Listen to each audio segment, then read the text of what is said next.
It's v.h.s.x. What do you mean? Alright everybody, welcome back to a brand new video. Today we're going to be doing another reaction discussion type video that was suggested by one of you guys in the Discord community. So if you want to be able to join, speak with the rest of us about different topics, and even suggest your own videos that you found that you want to have discussed or whatever have you, can go ahead and join with the link in the description. Just make sure you scroll down the rules and accept them with the knife emote. So we got a video from Evilvora, which I've actually covered another video from him, which will be linked at the end, of course. But this one's titled "Killer Mains Need to See This." So let's go ahead and actually take a listen of what us killer mains need to listen to. Killer anxiety is a real thing that, lingers within the DVD killer community and even a little bit within the survivor community. Just anxiety in general, but mostly I would say 95% within the killer community. That's kind of true. Haven't put in a lot of... You guys know I previously discussed this before. I've experienced it before. I'm sure a lot of you guys have experienced it before, from what I've seen in comments, what I've seen in the server, what I've seen all around, even different videos talking about it. Like, it seems like it's a well-known thing that a lot of people who play killer, I've even spoken to survivor mains who have said that they don't play killer because they have the anxiety to even play it, right? So it's a well-known thing, and it is unfortunate that, as killer players, we have to experience those things. We have to actually go through that. But it's kind of a part of the, process, I guess, in that sense, because, the way that killers play, the way that it functions, and just like how the sort of culture around the game is, it just sort of ends up happening to be the case. And it's like I've said, it's very unfortunate, but it is true. It is a thing. Despite that, some people may disagree. They'll say it doesn't exist, but the fact of the matter is that there's so many people that have experienced it in different ways, shapes, and forms, and have talked about it. I've even experienced it before, which usually can be described as like, you'll pretty much load up the game. You'll just like look at the menu. You just will not even click on anything. You won't even load up a match. You're just kind of sitting there for a while, and then maybe you just close your game afterwards. Or you'll play a match and then you'll just kind of sit there and just like, at least for me, I just kind of sit there and I wonder, like, what the hell should I play? Because I've already played one or two different characters. All the matches went to shit. I just don't even know what to play anymore, because it's like I want to enjoy the game and I can't.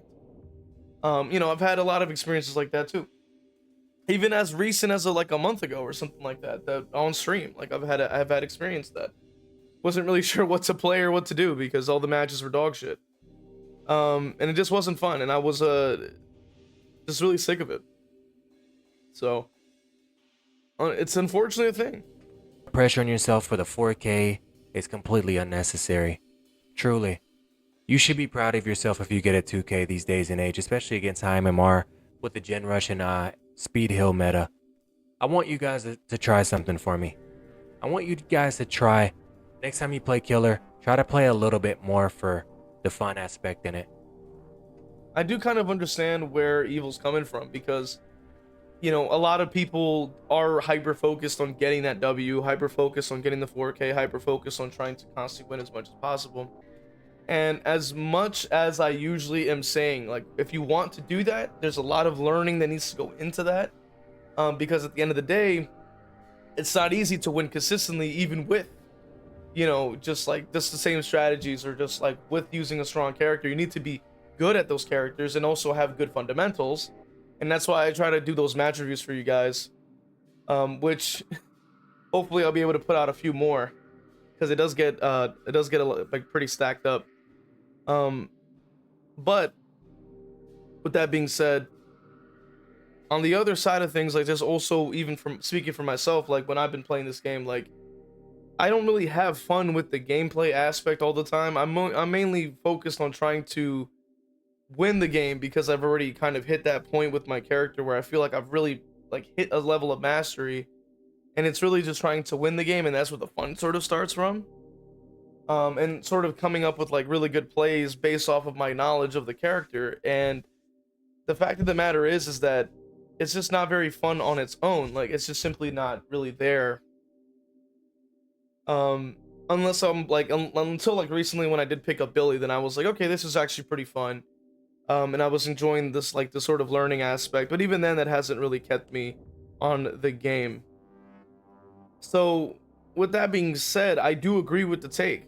But there are other people like myself that want to win as well, and it's a little bit difficult to have fun when, you know, like at least when I'm playing, like a lot of the stuff that I'm either seeing or experiencing or getting countered by are things that have very low input required, that are simply automatically activated, that are simply only like, you know, sort of babying the players and not actually trying to help them actually use their fundamental knowledge and skill of the game in a lot of ways. And that's also been an issue I've had with the game.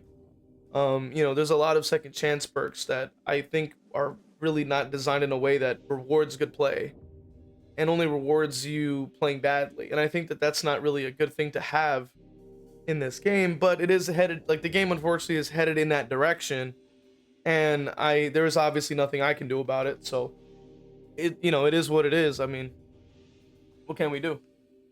The more I play killer, the more I find myself, you know, especially being a content creator, I hold myself to an elite standard where I want a 4K every single game. At the same time, I'm rating 2 different chats. That's a lot of extra pressure for a 4K. You should be more than happy with a 3K and even more than happy with a tie. Don't let anybody tell you that a 2K is a loss. It really isn't. Not in today's age. I've been saying that for ages. I actually had spoken to a survivor main before and talked about like a win streak in 2v8 actually. And one of the things they had mentioned was the fact that somebody had stated like, oh well, if you get 5 kills in 2v8, it's a loss. And I sit there and I sat there like, that doesn't make any sense, because I'm like, if it's 1v4, 2 is a tie, 3 is a win, 4 is a win, 1 is a loss, then how did we go from, if we're increasing it, like we're doubling it, right? So 2 and 8, how is it that 5 is a loss? You already passed the 4 mark, which is where the tie is, because you're splitting it in half. You killed 4 out of the 8. That's a tie, like because there's 8 of them, right? So then at that point, 5 to 8 should be all wins, because that's past the halfway point. So I'm like, I don't know who the hell made that kind of statement, because it's illogical. It makes no sense. Because we're following the same rules. That's literally the game. Well, I guess you could say the rules, but the same metric that people have used for as long as they have. I just find it kind of insane that would be the case. You know what I mean? So that's really just like where I'm coming from in that sense. Like, I just don't really understand that. And I still don't even think a tie even counted, even when I did my spreadsheet, you know, tracking my wins. You know, the tie really didn't matter to the stats, because it wasn't a win or a loss. So it's just like a separate stat entirely. And it didn't really affect the win rate that much overall. So I have to agree with that. Like, a tie is really like just fine, like whatever, especially because, just like Evil has stated, the current meta, the where it's at, the gen speed where it's at, like the perks where it's at, like a tie is at this point worthy of a win at this, like, for just because it's kind of insane how crazy and hard and difficult it is nowadays to be able to play characters below the A tiers. You know what I mean? At that point, anything beyond 1 is good, like, because of how ridiculous it is. You should be more than happy with that, because it's crazy. And even if you let the game slip down to 1 gen, still, I want you to play a little bit more for fun. The next time you boot up a killer game, I want you to choose a killer that you don't really play often and play fun perks. Play some fun perks, really. I don't think there's enough fun going around in DBD. And don't even think about the gens flying. I know it's hard, but when I bring that up, you start to feel that anxiety. I already know you do whenever I bring up the fact that you should play just for fun and not think about the gen pops. You're probably like, I can't do it. That means you suffer from killer anxiety. Next time you play killer though, I want you to do me a favor. Play some fun perks, play with a killer you don't really play, or play with a killer that you enjoy playing, like for fun. And try, maybe for that full day, try to just have some fucking fun, man. I agree with Evil, man. I agree with Evil. For people that are still enjoying the game and then are kind of starting to feel a little burnout, that's what I would recommend for those people. If you're somebody like myself that already has like thousands of hours at this point, and you're just kind of burned out completely, where it's like you can go days without playing the game and you won't even bat an eye, really. For like, that wouldn't really work for me, because I already am not interested in the game much anyway. Like, I've already completely just left it on the shelf for a while. Especially because 2v8 wasn't really that fun anyway. And I've just found other things more enjoyable.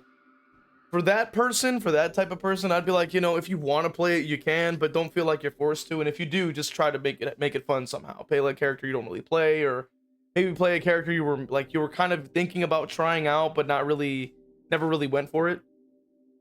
And just give it a shot. You know what I mean? Just give it a shot. Put on something fun. Put on something interesting.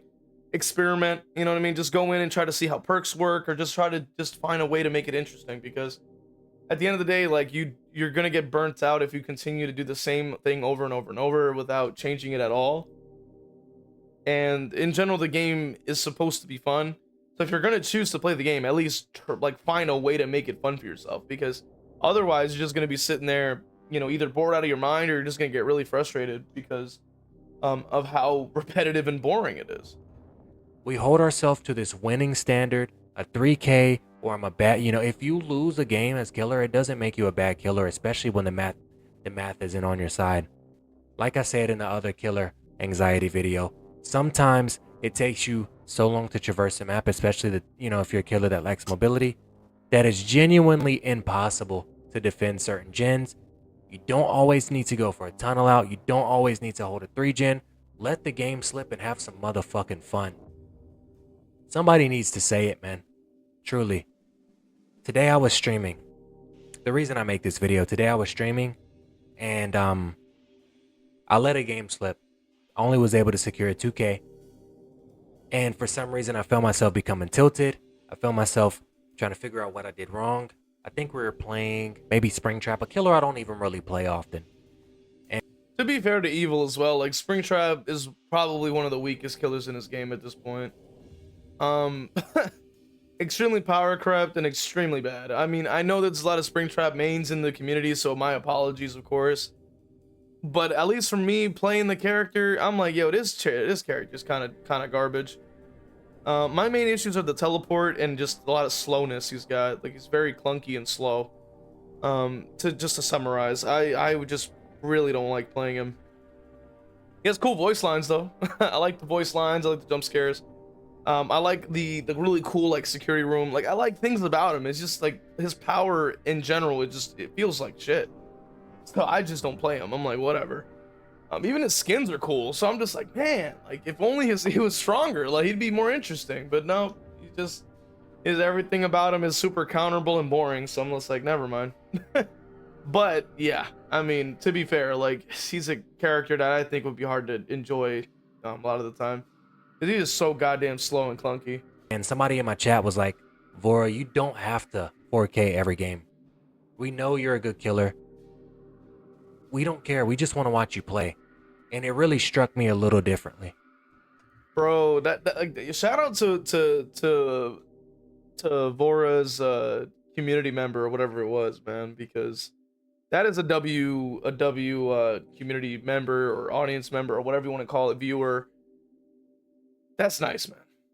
That is super nice. Like, we need to have more of that kind of thing within the DVD space and within content creators and stuff like that. Because I think a lot of them need to hear that. You know what I mean? Because they're like he stated himself, there's a lot of pressure to want to perform well. Because you're a content creator, you're this main, you have P100 this, or you're this, you're known for doing this thing. So it's like, man, like, you want to perform like the best you can because people are watching. So it's like, you want to do your thing, but you're also trying to read two different chats, and you're trying to, be entertaining as well and keep up the sort of momentum and things like that, and keeping things interesting. So when people pop in or whatever have you, there's something to look at, So that's something that I personally relate to. It's like, man, so.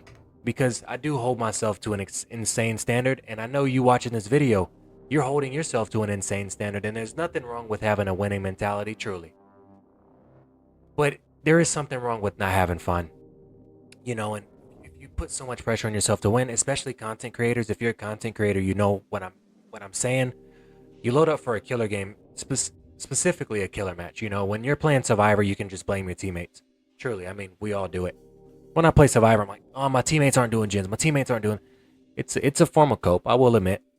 I do agree with Vora on that, but I will add on that a lot of the time it can really be your teammates because there is a HUD that you can look at, and if you're seeing somebody like in chase and then the other people like on the HUD are just blank, like they're not touching a gen or doing anything besides touching a totem, that when they don't have a hex or something like that, then of course you like you gotta sit there and go, well, what are they doing? Like our only objective here is to power these gens, so I don't really understand what they're busy doing. I see that a lot, especially because I play a lot more killers, so like my Survivor games are definitely like in the lower MMRs. So yeah, like it's like you just sit there like, what the hell is going on over there? And it gets a little bit of pressure off of you, but when you're playing killer, it's you out there in the deep end. And you're in high MMR, you're out there in the deep end with sharks that want to gen rush you to oblivion, and the teabags, they don't help. It's true. But like I said, somebody earlier was telling me you take the game a little bit too serious. You're a little too try hard. And another person said, I think a few streams ago was saying, do you only run these perks like pain res and stuff like that? They weren't saying it in a rude way. They were just asking. I always see you have pain res on the build and surge and nowhere to hide depression, like meta perks, pretty much is what they were saying. And I sat there and thought to myself, you really do. You really do run all meta. You go for the 3K, you go for the 4K every game. When have you sat there and just had some fun, man? I do enjoy winning, and I think that's where I get my dopamine fix from when it comes to DBD. I don't really enjoy having fun. My version of having fun is winning the match. I should say that. And that right there is hitting the nail on the head for me personally. I 100% agree with Vora. And that's how I've spoken about other creators that have spoken about the whimsy of DBD and things like that. Because it's such a gigantic, massive difference than how I play the game, how Vora's playing the game, how we experience our enjoyment, our fun. Stemming from that competitive mindset, stemming from trying to be better than last time, do better than last time, get better than before, be stronger than before. And the fact of the matter is that other people don't experience that. They like to play it super casually and look at the sky and nod at each other all day and other stuff. And to me, I just find it super boring. I just want to get into it and do the thing. And it took a while to kind of get so used to just only focusing on the W that like I can finally at least hop in a custom like once in a while to be like I could just like mess around. But even then it's very limited because it's not like something I want to do all the time. I think it's a lot of time investment that could be dedicated somewhere else. But the fact of the matter is that Boras pretty much nails it here. Like that's exactly what we experience when playing the game. That's where the dopamine is hitting from. It's like getting that W, like being able to best your opponent, being able to be better than last time and things like that. And that in itself leads into that killer anxiety. That in itself leads into those things. And it is what it is. I think that's a massive part of it. I think that because I've, sort of shifted my focus to a different game now, I think that it does contribute a bit more to the casualness now because like I've just cared less and less about the game as a whole. I think that maybe will allow me to enjoy the game a little bit more because it's just like the game is just going to be unbalanced, it's going to be unfun, it's going to be broken. There is simply nothing I can do about it. We just move on with our day. Like it is what it is. We kind of expect that to be the case at this point. And it's and at the end of the day, like there's no reason to get mad at the game for doing what you expect it to do. Because you already knew it was coming. Like it just doesn't make sense to be upset about it at that point. So that's just where I'm coming from, at least. I'm curious to hear your thoughts on this, of course. Like, what do you think of the topic at hand, the killer anxiety, situation? What do you think about what Vora is saying? Do you agree with Vora? Are you more of a whimsical player? We want to know in the comment section, of course. And consider hitting the thumbs up and subscribing. If you really want to support the channel, you can also become a member on YouTube or Patreon to have access to a bunch of perks and stuff, like, different content that isn't even DVD related sometimes. We're going to go ahead and end it here. Appreciate you guys. See you guys next time. All right, let's go ahead and read off our members from Patreon. Pro King 101, YouTube members, Cargan Falcon, Evil Blade, Cap Courteous, WTF You're Not J-Lo, Evil Peach, Cozy Bozy, Theo Endire, Dole Whip, Noxus, Zero Mocker, Jack, Christian, and Crow Vader. And for the Twitch, we have Final Girl Bunny, Leona Art, Zazabu, Evil Blade, Danica, Crow Vader, Cake is a Road, Zeneron, Ginsburg, Mr. Morik, Kevin, Zero Mocker, Ashai Boo, and Gryffindor. Appreciate you guys supporting. Really means a lot. If you want to become a member, you can go ahead and join through Patreon or YouTube members, or even sub on Twitch. See you guys in the next one.